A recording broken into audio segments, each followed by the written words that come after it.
Welcome back to the Armchair Generals. Where we talk 40K's news, tactics, and lore. And so much more. We hope you enjoy the video. Welcome back to the Armchair Generals. Thank you for joining us today. As always, I am Crash, and with me is Nova Star. How's it going, everybody? Today we are going to go over some of the news that's dropped in the supplements over some of the Space Marine armies. We're also going to cover some of the leaks of the Codex rules and points. We're going to start with Space Marines and move on to some of the successor chapters, not successor chapters, the main chapters. And then we're going to cover some of the winners, some of the losers, and just some of the confusing choices that were made. Yeah. We're going to call him the El Scotcho. Yeah. Don't worry about El Scotcho. He is at the garage shop getting worked on by the mechs. He's going to be a cyborg when he's done. Yep. But no, he's doing okay. So he's at home resting. But yeah, so getting right into it, there's definitely been a lot of changes. There's some absolute clear winners, some very clear losers, and some very confusing choices on GW's part, both with rules and points changes. Nova, do you want to go over some of your more standout winners? Well, let's talk about that Redemptor Dreadnought. Oh my goodness, it's so much better. So with the 9th edition Space Marine book, a lot of options are now baked into the points, and it's only few things you would pay extra for. So say with the Redemptor, if you want an Icarus rocket pod or this small Gatling gun on its wrist, you pay extra for those. Any other option, so switching from the main weapon or the storm voltage to the frag storm, etc., its fist, those don't cost any points now. They're just baked into its main thing. So list building is probably a huge winner because it's going to be much faster and easier for people. I know, I appreciate that. Looking through those points, yeah, lots and lots of baked in stuff, which is the way it used to be. But it's even more baked in now than it used to be, and I like it. Yeah, makes list building a lot quicker, a lot easier. And I agree, the Redemptor Dreadnought, just the changes to 9th edition made it so much better, and now it's even better. All of its weapons got tuned up. Was it Frag Storm gained blast? That's really good. Heavy Flamer gained range. That's good. The Heavy Onslaught Gatling Cannon gained a couple more shots and an extra strength. Yep. I don't think the Icarus changed. So that's fine. It was already decent. The Plasma Cannon gained blast rule. So even if you're shooting at units of, what is it 5 or 6, you get the minimum for blast. At 6, you get the minimum blast, and at 10, you get the big one. Yeah, so I mean, at D6 shots, even if you're shooting at units of 10 Space Marines or whatever, you're gonna be getting at least 3 hits, or at least 3 shots. Yeah, I shouldn't say 3 hits. I think they tooled up its profile, so now was it strength 7, and then you could overcharge to 8, because now it's 8 and you can overcharge to 9. Oh, so they have changed that. Okay, so the macro plasma Majigga Hooger thing got better. Yeah, and it went from damage 2 to damage 3 if you overcharge it. Oh, so I think it got better. Yeah, it was previously damage 1. His fist went to damage 3 plus D3, so that's really nice. Just be knocking people in the face with that. But probably the coolest change, and this hit every Dreadnought in the game. Well, I don't know about Chaos ones, but every Loyalist Dreadnought in the game and Dark Angel Dreadnoughts, each time an attack is allocated to this model, subtract 1 from the damage characteristics to a minimum of 1. So it's the old duty eternal strat is now baked into the abilities of Dreadnoughts. I think we're Dread armies. I feel like they're pushing the aesthetic of their game, the sci-fi, and Dreadnoughts are very sci-fi. So it feels like they're giving them a boost because they want to see them. They're cool models. I remember going to the book and game store Saturday and seeing people's dreadnoughts, and they were powerhouses. Like people who took multiple dreadnoughts, it was considered cheesy and beardy. Those are some old school terms for back in the day. I mean, I used to take 3 with my Dark Angels, but that's because my dice rolls are terrible and I had to choose my armies. Right. Yeah, you couldn't take out a Bloodthirster or bolt pistols. Come on now. The Redemptor Dreadnought really is the walking bunker it looks like. Yeah, 100%. And plus the change to the 9th edition shooting for vehicles, it can just stride around now and no minuses to shooting. So much better. I'm very happy with it. I am getting mine commissioned. He has been built and gray since the model came out because the model is really cool. Oh yeah, the model was really cool. They just were not worth the points. No, like I bought the model, then I read the rules. I'm like, oh, I'm not going to use you. Well, I want to get myself at least a couple now. Magnetize the arms. Because that in a Deathwing army, because dreadnoughts are totally fluffy with them. Taking dreadnoughts and Terminators is going to look really cool together. Yeah, and that's always been pretty thematic with Deathwing. Was it was supposed to be Terminators and dreadnoughts?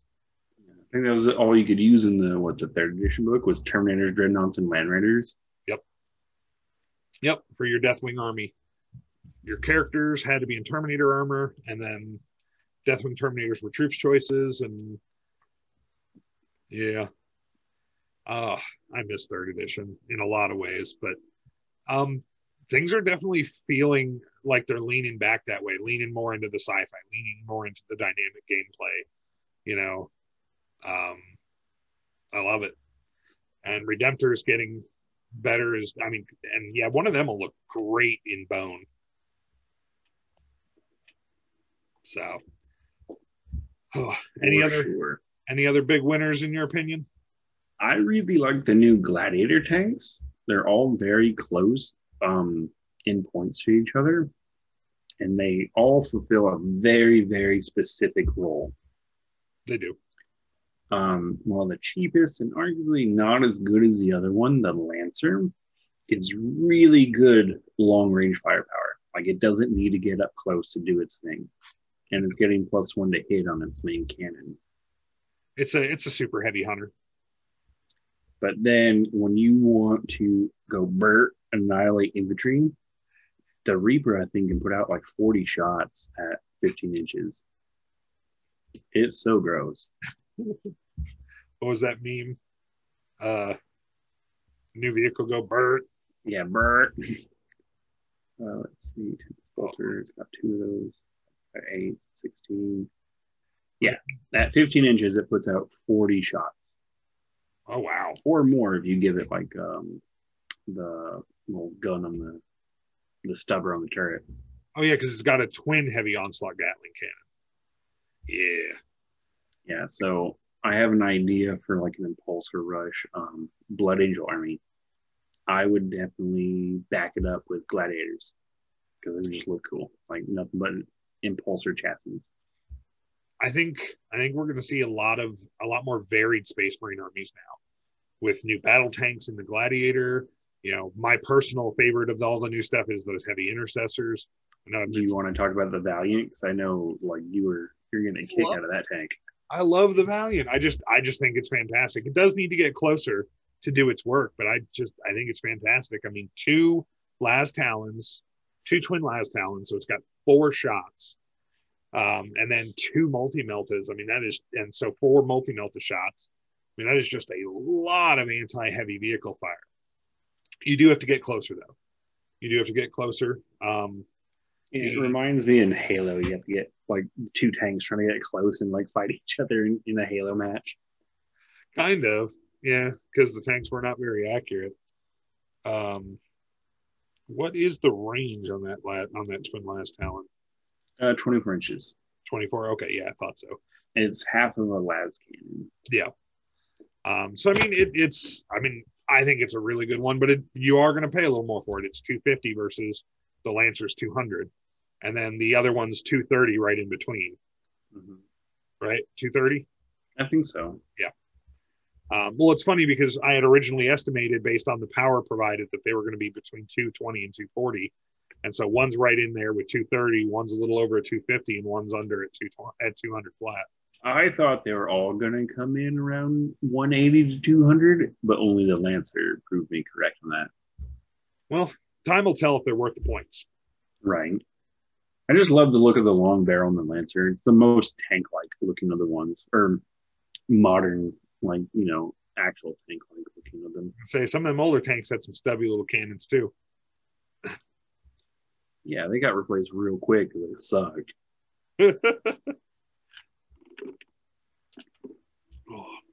I know my personal favorite is those heavy intercessors. I love them. And I've mentioned it before. I think, and it's funny because I was like, I hate Gravis armor. And then they were like, heavy intercessors. I was like, I want You're like, I love Gravis armor. And they're going to be really good in Dark Angels once you set up where you want them to be, +1 to hit. Yeah. The executor bolt rifles will be really, really solid. And then the heavy bolt rifles will be really, really solid with Dark Angels. I don't think the Hellstorm bolt rifles will be as good with Dark Angels, but I think those are going to be fantastic with White Scars. Moving, advancing, and shooting those at just a -1. I mean, at that point... Oh, that's an Assault 3. Why would they get a -1? Oh, yeah, it is an assault weapon. That's why you take it. Thank you for that. White Scars aren't going to get that negative. Yeah. That's what... That's really good. I think White Scars are going to be one of the higher meta armies.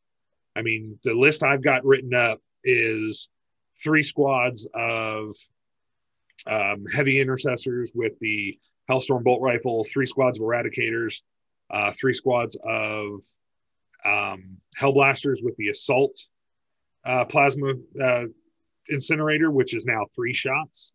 Mm-hmm. 3 shots, strength 6, AP4, damage 2. I think might be damage 1. I'd have to double check. But it'd be good with Inceptors too. Yep, and the list has 2 squads of the plasma exterminator Inceptors.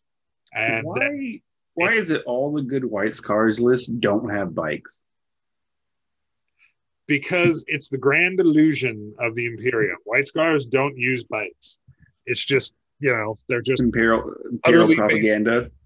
They're just utterly based on Mongols and don't use horses. No, I agree though. It doesn't make any sense. Bikes are, I mean, the new Outriders, which is why the Outriders didn't go up to 6 models. That's one of our huns. So it's especially because GW is on their stream. One of the questions someone asked is, will Outriders be allowed to be taken in bigger squads? And one of the rules writers answered, yeah, just wait for the Codex. I'm sure they're going to be able to be bigger squads in it. Yep. I remember that. And no, they can't. Maybe it was a typo, last minute change. I don't know. I can hope it's a typo, or maybe they'll get the update to 6 models when they get a multi-part kit, if they get a multi-part kit. Since apparently even 2 6 models, it would be so much better. Yeah. But yeah, that's definitely It doesn't really make a whole lot of sense, but for now it's just limited to 3. But I mean, the bikes, I definitely think the best list for the bikes is Space Wolves, and second best is Blood Angels. Blood Angels, yeah. Space Wolves, you take the especially now that we're getting Big Tommy the Beat Stick Chaplain on bike. Oh, he's so cool. Oh, good. But with him being able to be a Wolf Priest, he can take that Wolfenstone and go and run with the Outriders and give them all +1 attack. So they got rid of that. Oh, did they? It's not in there. It might come back, but it's not in their holdover relics and FAQs that dropped yesterday. The Wolfenstone's no. No, it's gone. That's all sorts of rude. Right?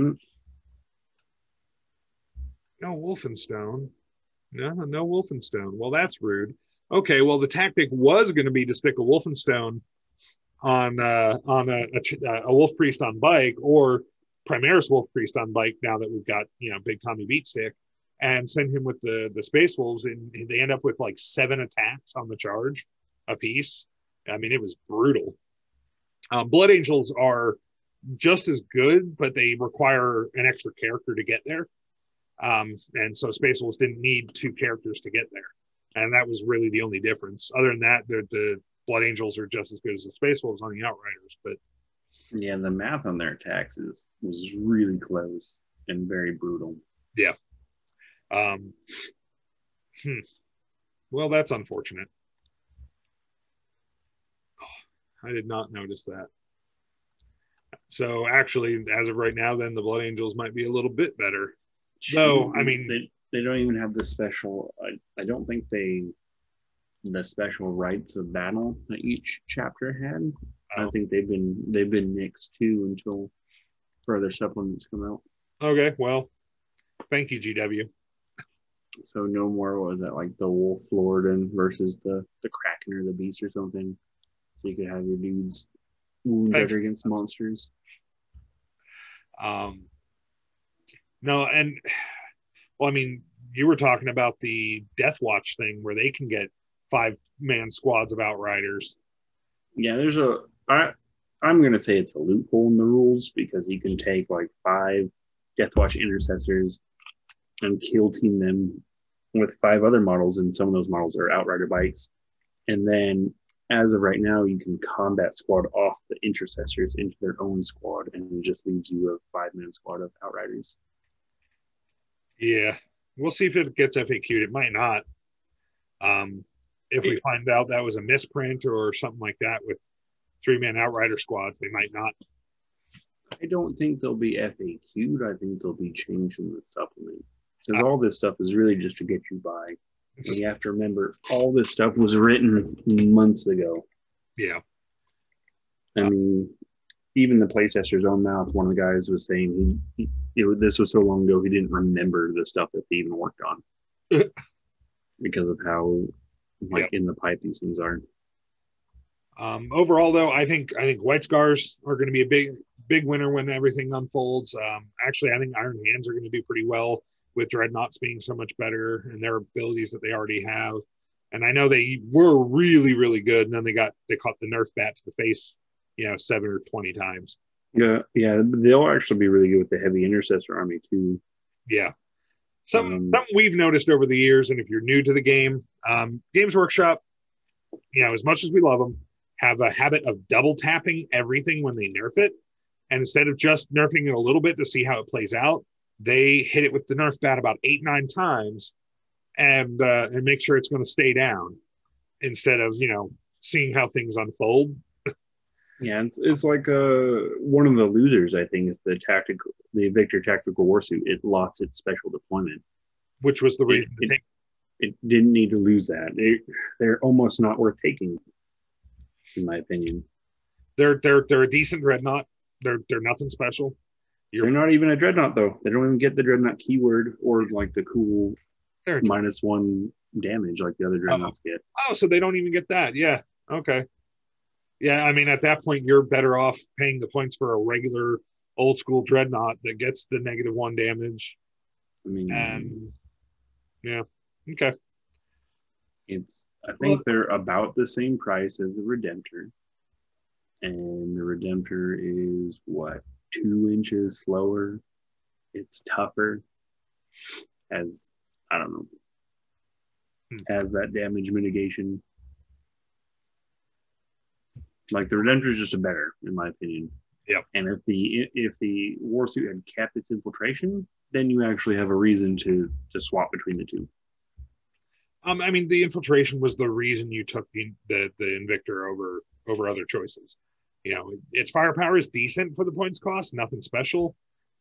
Maybe even slightly underwhelming for the points cost, but the ability to infiltrate them, get them in nice and tight with that firepower and the Invictor Fist. Yeah. Start disrupting enemy lines right away. Start board control. They have to clear it. That was the whole point of the unit. Is you had this decent tanky unit, not super tanky, but it was a threat, and you could place them strategically around the board, and it immediately put your opponent on the back foot. Yeah. Granted, KG opponents are going to be planning for it, but that's part of the fun of the game. That's why you have tactical abilities like that. The fact they took it away, I just think it's really good. Yeah. I gotta admit, I kind of don't understand the point of most of the new storm or strike speeders for their points cost. Other than the triple Melta one, I don't see them getting taken, especially the hail strike. The hail strike's almost useless. I really don't understand the point of the hail strike. It doesn't put out enough firepower for its points cost. No, just take a Gladiator Reaper. Yeah. So I mean, what's the cost of? Just one moment.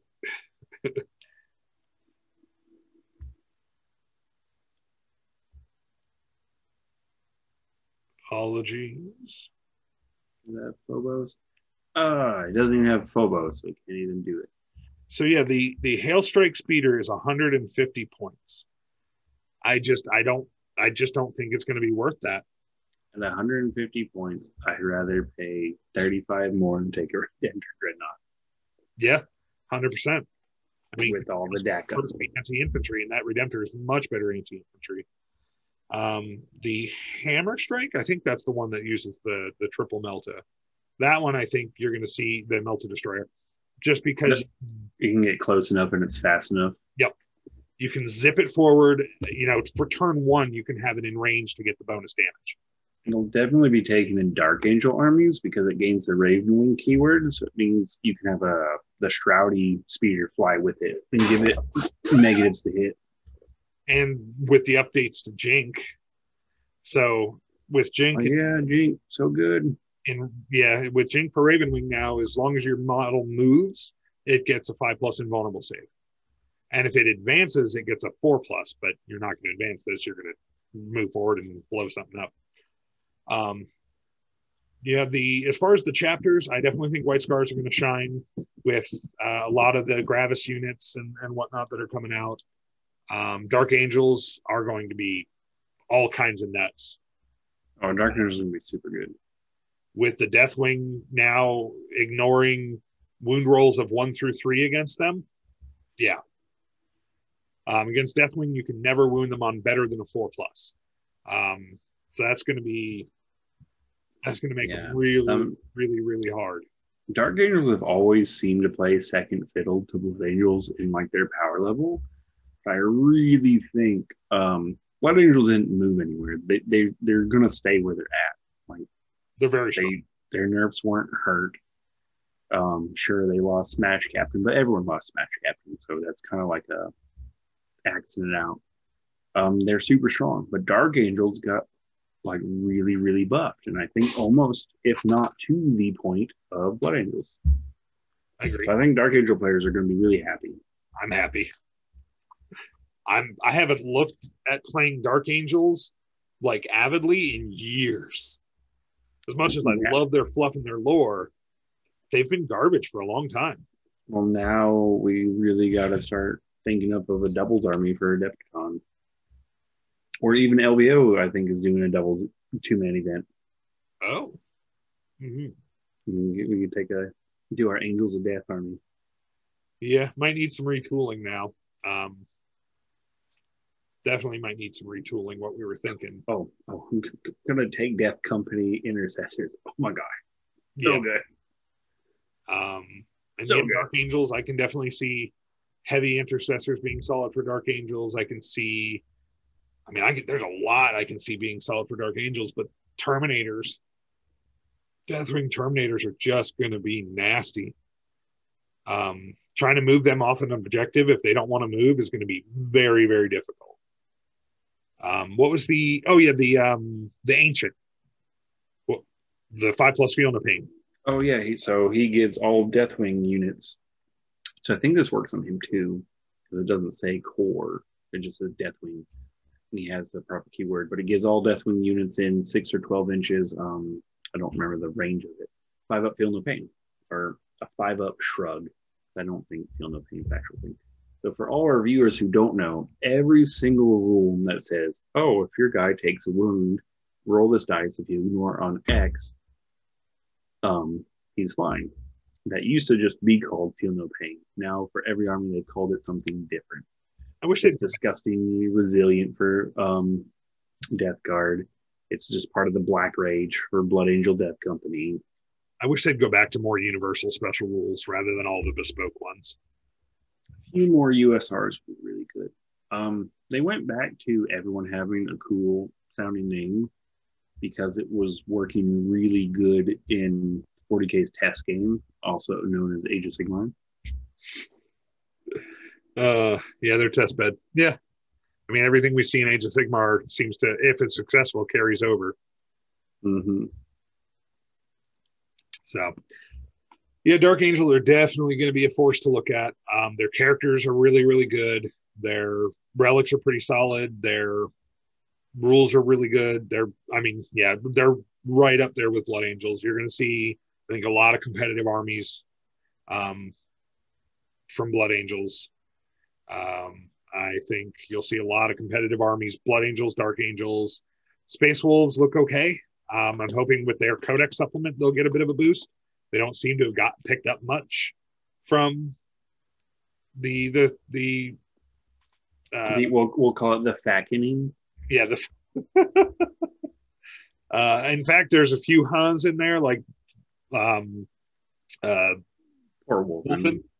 Losing their advance and charge. Yeah, that wasn't called for. Yeah, there's a few things that are confusing.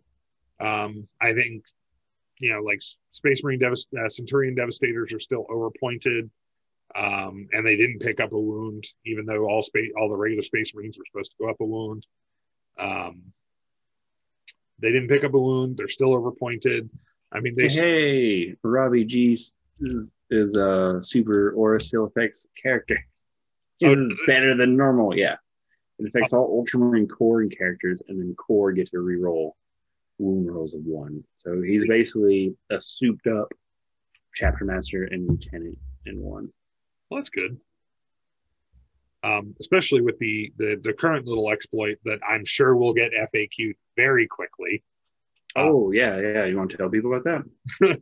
So Nova and I were looking through the rules and realized that the Victrix guard, when they're within 3 inches of a character with 9 wounds or less, you cannot target that character, period.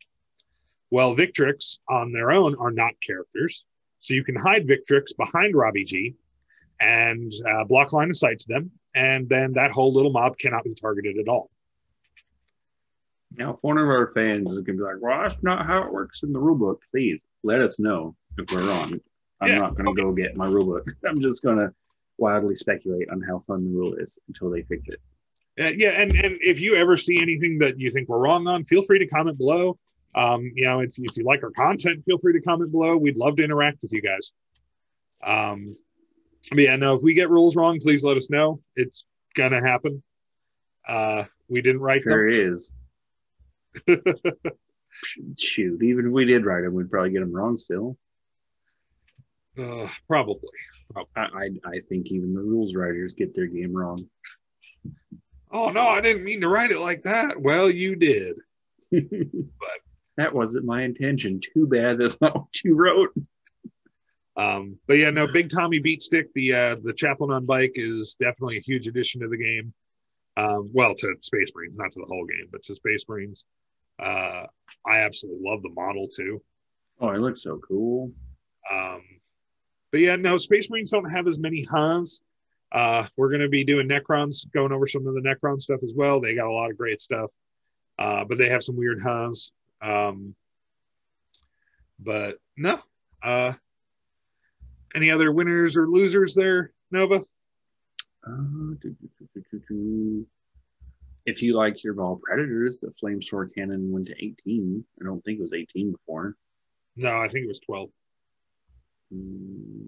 Sanguinary Guard got an extra attack, so they're 3 attacks apiece. Very nice. Very happy about that. Dante's worth taking because he used to be really, really bad. Now he gives you command points. Now he lets you use any super deed stratagem. You get to choose one. He gets to use it for free, which is really good. I mean, given that he's in charge of like half of the Imperium now, he should be. He's literally number 3 in the command structure of the Imperium. Emperor, Reboot Villain, Dante. So yeah, he should get some more buffs. He should be better. Because he's 100% agree with you. Lord Commander of the Imperium Noctis. Lord Regent of the Imperium Nihilus. Oh, Imperium Nihilus. Okay. Yeah, or King of the North. And that if you haven't read the Dante book and the Devastation of Baal book, and you like to read, they're both really good reads. They're not even if you're not Blood Angel fans, they're really good reads. They are very good reads. Like just the creation of a Space Marine. Granted, it's from the Blood Angel perspective, from when Dante's taken as just a scrawny ballite to a Blood Angel is amazing and awesome. Reminded me a lot of the old Space Wolf book from William King. Like it had very similar vibes, which not a bad thing. No, not at all. Such a good story. There's the next book that I guess in that little 3-part series. Oh, it's called Shadow in the Blood or Darkness in the Blood. That's about Dante and Mephiston. I didn't know there was another one coming out. They've only released a special edition. It hasn't been released en masse yet. Is that Guy Haley as well? Mm-hmm. Oh, awesome. So it's called I think it's Darkness and Blood, and it also talks more about the creation of Sanguinor. Like I really want to read it because I'm a super fan, and my chip goes off, but I have not put the $200 down that people on eBay want for it. Oh no. I mean, that's not what it costs from GW, but that's what eBay wants for it. I'll wait till the regular paperback comes out. I mean, it's nice. It comes with like some sweet Blood Angel bags.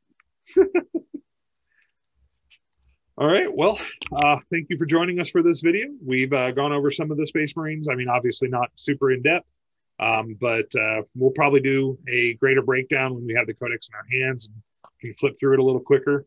Yeah.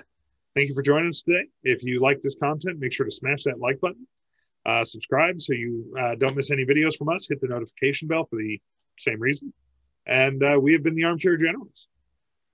And remember, all Space Marines are created equal, but Ultramarines are first among equals. Smurfs. Thank you for joining us for today's video. We hope you enjoyed your time with us. If you did, please remember to smash that like button. Hit subscribe and click that notification bell, so you never miss a video from us. Until next time, we are the Armchair Generals.